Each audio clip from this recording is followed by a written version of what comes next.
हर दिन एक भिखारी दरवाजे के पास आकर भीख मांगता था और घर का मालिक हमेशा घर के बाहर आते ही उसे देखकर फिर जाया करता। कई बार उसके लिए गालियां भी बकता। वो कहता, तू जिंदा ही क्यों है? पूरी जिंदगी ऐसे ही भीख मांगेगा क्या? धरती का बोझ क्यों बना बैठा है? और कभी कभी उस भिखारी को गुस्से में वह धक्का भी मार दिया करता। इतना कुछ हो जाने के बावजूद अधिकारी के मुंह से सिर्फ यही निकलता कि भगवान भगवान तुम्हारे पापों को माफ करे।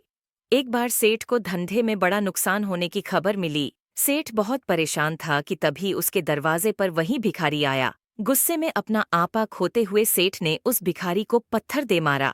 पत्थर लगने के कारण भिखारी का सर फूट गया और उसके सर से खून बहने लगा। फिर भी दर्द से कराहते हुए भिखारी ने इतना ही कहा, भगवान तुम्हारे पापा को माफ करे। भिखारी वहां से चला गया। सेठ सोच में पड़ गए। भिखारी को पत्थर मारा, फिर भी उसने सिर्फ प्रार्थना की। सेठ का गुस्सा शांत हुआ। शेर का मन शांत हुआ भिखारी का रहस्य जानने के लिए। सेठ ने भिखारी का पीछा करना शुरू कर दिया।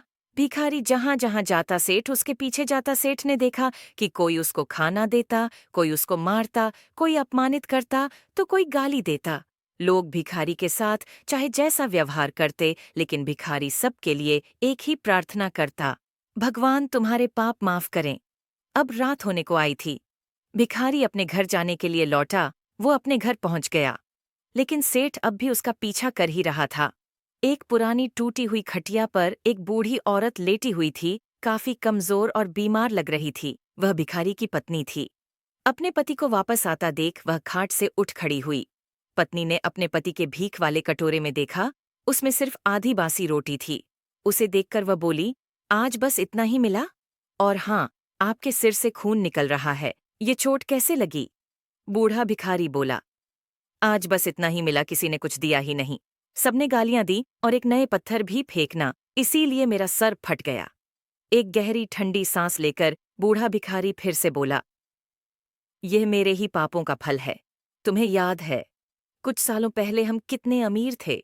क्या कुछ नहीं था हमारे पास? हमारे पास हर चीज जरूरत से ज्यादा थी, लेकिन हमने कभी दान नहीं किया। और उससे भी बुरा हमने उस अंधे भिखारी के साथ किया, जो हमारे द्वार पर भीख मांगने आया करता था। बूढ़ी पत्नी की आंखों में आंसू आ गए। वह बोली, हाँ, हम उस बेचारे अंधे के साथ बहुत बुरा करते थे। उसका अपमान करते थे। उसे खाने के लिए रोटी की जगह कागज दिया करते।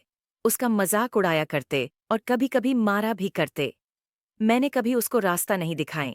एक बार मैंने उसके मुंह पर मिट्टी भी फेंकी थी और वह हमेशा दुखी होकर यही कहता कि भगवान तुम्हें तुम्हारे किए की सजा देगा, भगवान तुम्हारे पापों की सजा जरूर देगा। उसका श्राप सच हुआ और हम इस दुख भरी जिंदगी में आ गए।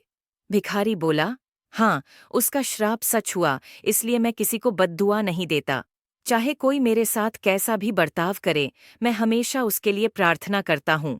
मैं नहीं चाहता कि कोई भी हमारे जैसे जिंदगी का अनुभव करे, किसी को भी हमारे जैसे दुखों का सामना करना पड़े।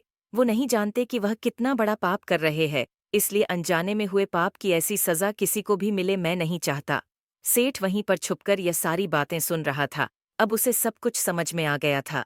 भिखारी और उसकी पत्नी ने वह आधी रोटी मिल बांट कर खाएं और भगवान को धन्यवाद बोलकर सो गए। अगले दिन बड़ा भिखारी फिर से भीख मांगने गया। सेठ के घर के पास जाते हैं। सेठ ने पहले से गरम रोटी या उसके लिए निकाल कर रखी थी। उसे देते हुए सेठ विनम्रता से बोला, माफ कर दीजिए बाबा, उसे बहुत बड़ी गलती हो गई। बूढ़ा भिखारी बोला, भगवान तेरा भला करे। इतना कहकर वह आगे निकल गया।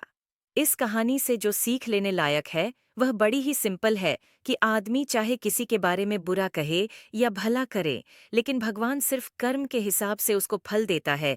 क्या हुआ अगर भगवान नहीं दिखता है, लेकिन यह बात बिल्कुल सच है, उसके खाते में सबका हिसाब बहुत बहुत पक्का होता है।